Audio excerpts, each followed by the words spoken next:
Hey there. Right, Michael Greenwood here, and for this video, I get asked quite a lot about the types of microphones that I recommend, and yeah, so I thought I'd go through a few on this live, and start off with I'm going to talk about what I used to use, and this actually ended up breaking. Um, that were the Rode Wireless Go 2. And one of the transmitters kept switching itself off, which wasn't ideal. Obviously, that's a showstopper. So, um, but yeah, this is what I used for a long time. Actually, very convenient. And then when that broke, when that became unreliable, I upgraded to the Rode Wireless Pro, which has been absolutely fantastic. It's got a few little flaws, like the lavalier uh, keeps falling out of the clips. I've just as you can see here, that's come off, which is a minor inconvenience. So as you're unzipping it, it'll happen more times than not. But it's quite an handy little pack, quite convenient. So it just stacks up there in the camera bag.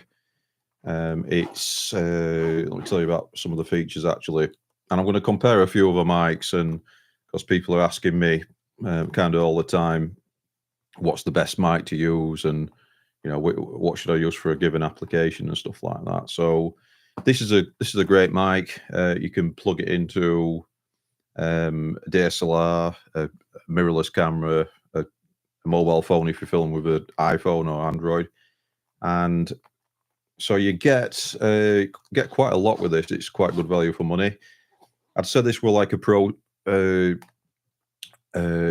a pro, um, like a semi-professional or a prosumer kind of pack. I wouldn't consider it.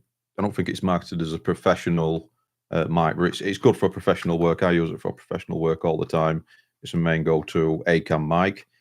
So it comes with a 3.5, which you obviously goes between the receiver and the input to the camera. The audio in.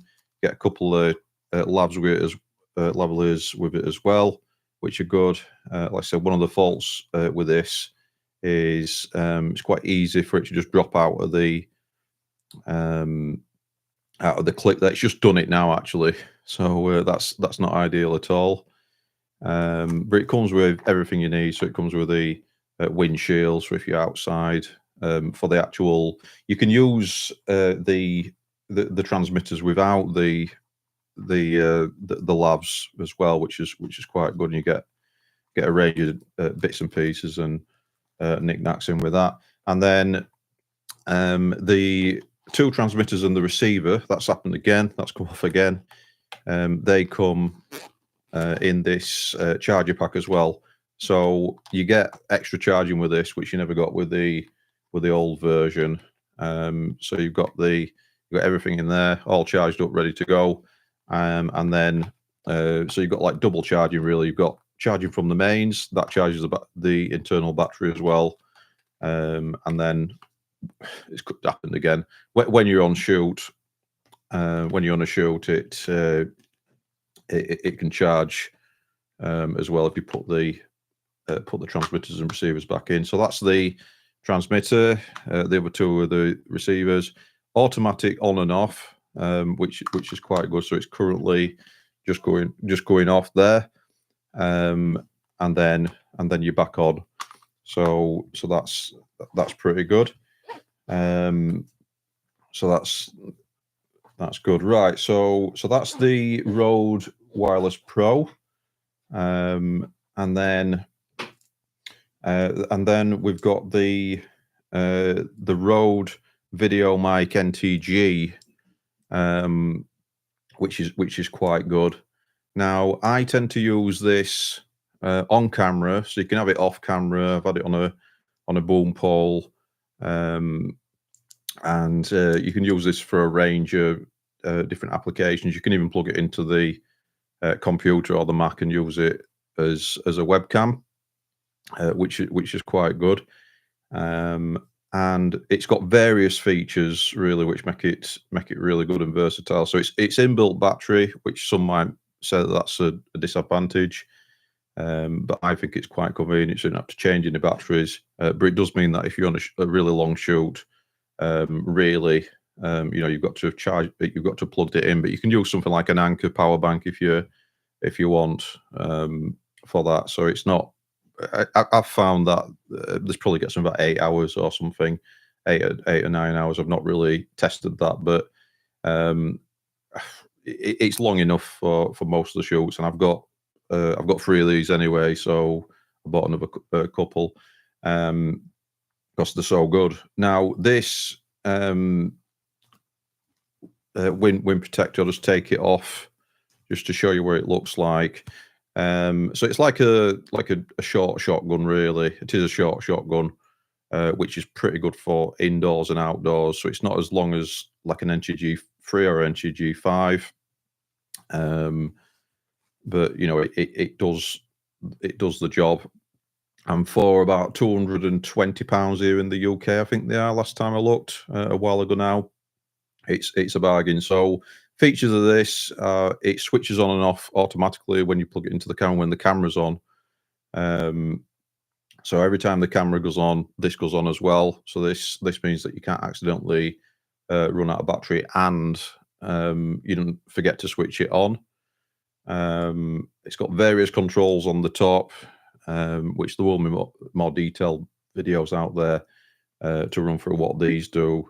But you've got a safety track. You've got lots of different features. You've got a minus 20 dB. So if you go into a noisier environment, then you're back into a quieter environment. You can use that. One of the best things about it is you've got this volume control on camera. Now, what I'd always say if you're using like a DSLR or a mirrorless camera to film on, is to set your audio in your camera, your internal audio, to just 1, so just 1 off 0. So you're not using the preamps in the camera, which usually aren't that good. So using the preamps in the mic, and you're controlling the volume from here then. So I usually have it on on a full volume, depending on how far I am from the talent. And I'm usually a bit of a distance actually, because I use this as the B cam. So I've generally got these Rode Wireless Pros as the A cam, and then as the B cam I've got this Rode VideoMatt NTG, and that's a good combo for me for filming talking heads, filming brand message videos, and that kind of thing. So that's quite good.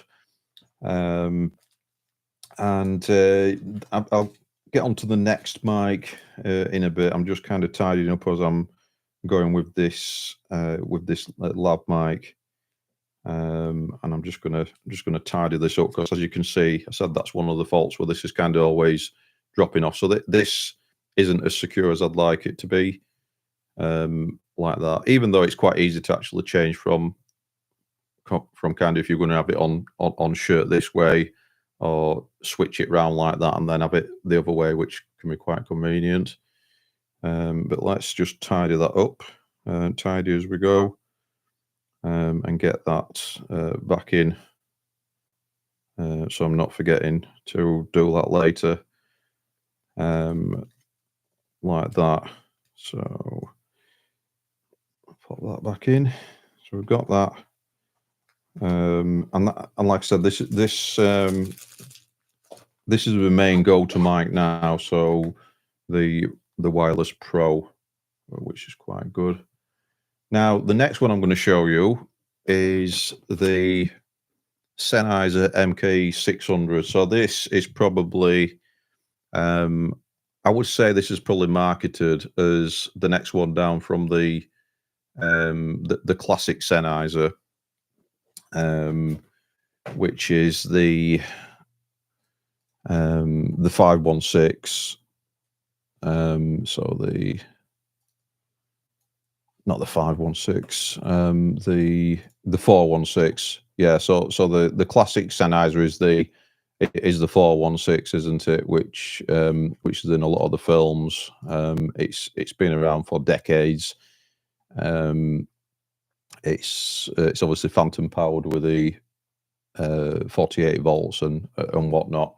So this you can use it through phantom power, but you also get you can slot an AA battery into it.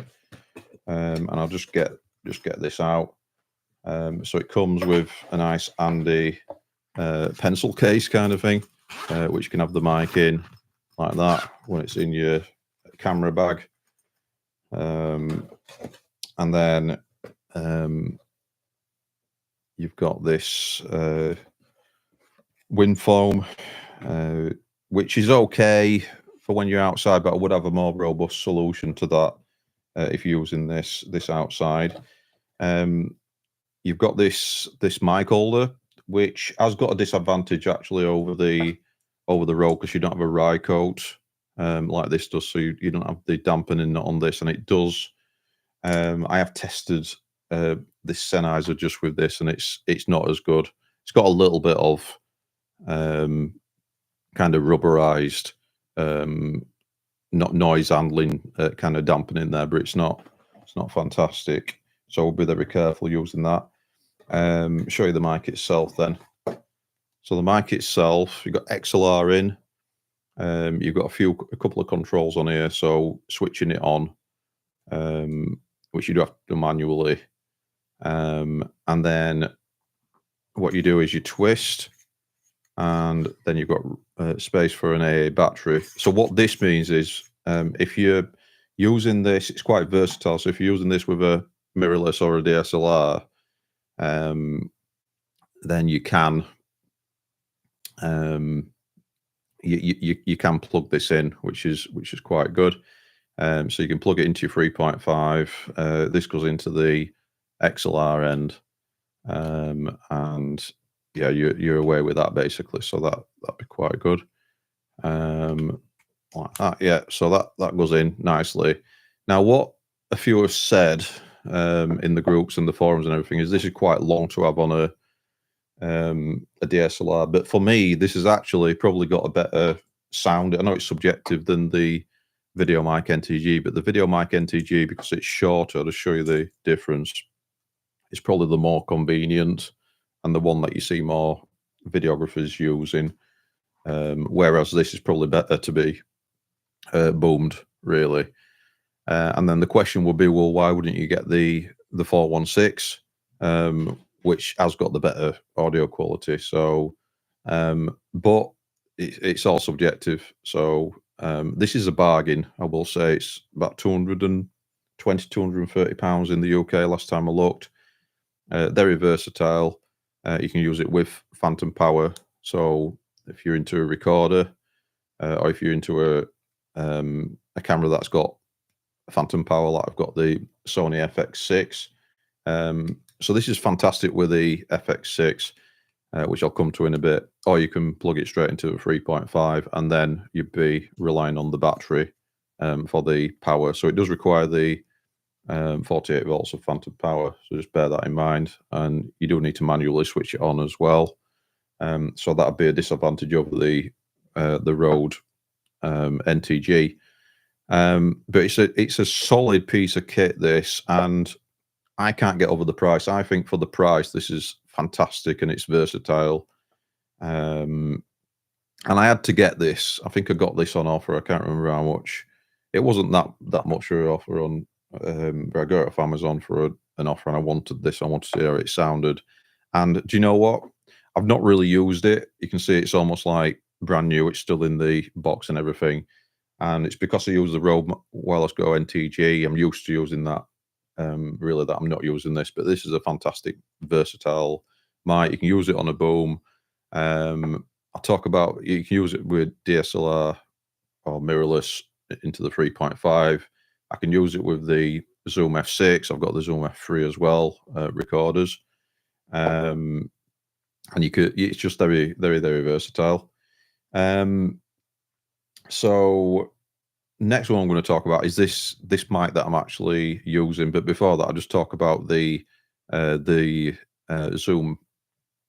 Sorry, this mic into the Sony FX6. So the FX6 does have phantom power, and it comes with a mic holder as well. I've got this little kind of extra piece that I've put in because it kind of wiggles around it, and it doesn't actually fit at all inside it. So, but this is fantastic for the FX6. This is the go-to one. I think Mark Bone in one of his videos were talking about using this with the FX6. So this is a nice pairing with the FX6. So this is where it wins over the NTG, the Rode VideoMic NTG, because it's bigger. The FX6 is bigger. It just feels more balanced with that. So at the moment, I'm mostly filming with the Sony A7 IVs. Just finding them really convenient with the IBIS and everything.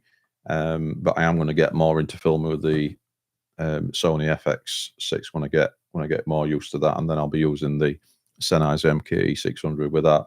Right, final mic just to wrap up then. So, and then I'll kind of do a roundup of which mic to use in which context. So this is the Shure SM7B, which is, I'm sure you know this mic, really versatile.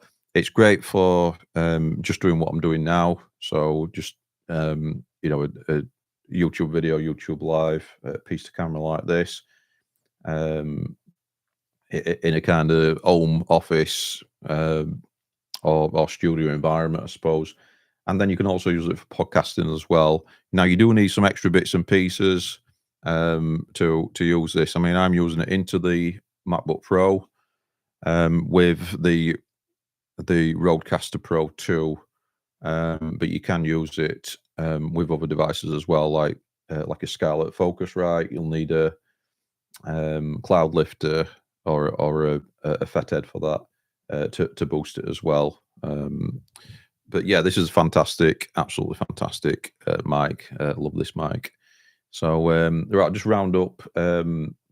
If you were just going to buy one mic, I suppose it'd depend what you needed it for. I would say that the ideal pairing for me, for most jobs, if I had to cut my microphone collection down to two, it'd be the Rode Wireless Pro and the Rode NTG. So it'd be these. So this is A cam, this is B cam. I think that'd be a good pairing. That's what I use for most of the video work that I do. And then if I'm in the got an office and a little studio within that, I will also have a third mic as well, which should be boomed overhead, which I'll have into the Zoom F6. And then occasionally I'll use the Rode NTG5 as well. I suppose I've got that luxury of having quite a few mics.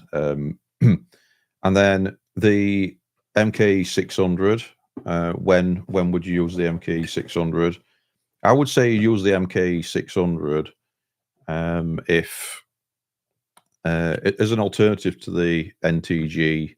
If you want I'd say it is better audio if you want that Sennheiser sound, which is a distinctive sound.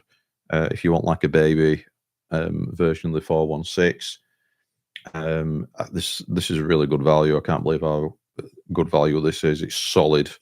The only thing is I would upgrade to a Rycote mount. So I'd want to have a Rycote mount with it, I think, especially if we're having it on top of a DSLR or mirrorless camera.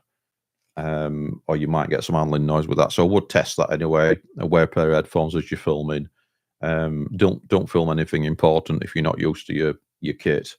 And then yeah, when to use an SM7B. So obviously this kind of situation, if you've got more like a static setup, it's probably one of the best mics you can get, and it's a classic mic. So yeah. So I hope you enjoyed this video. I hope you got something out of this, and I'll see you next time.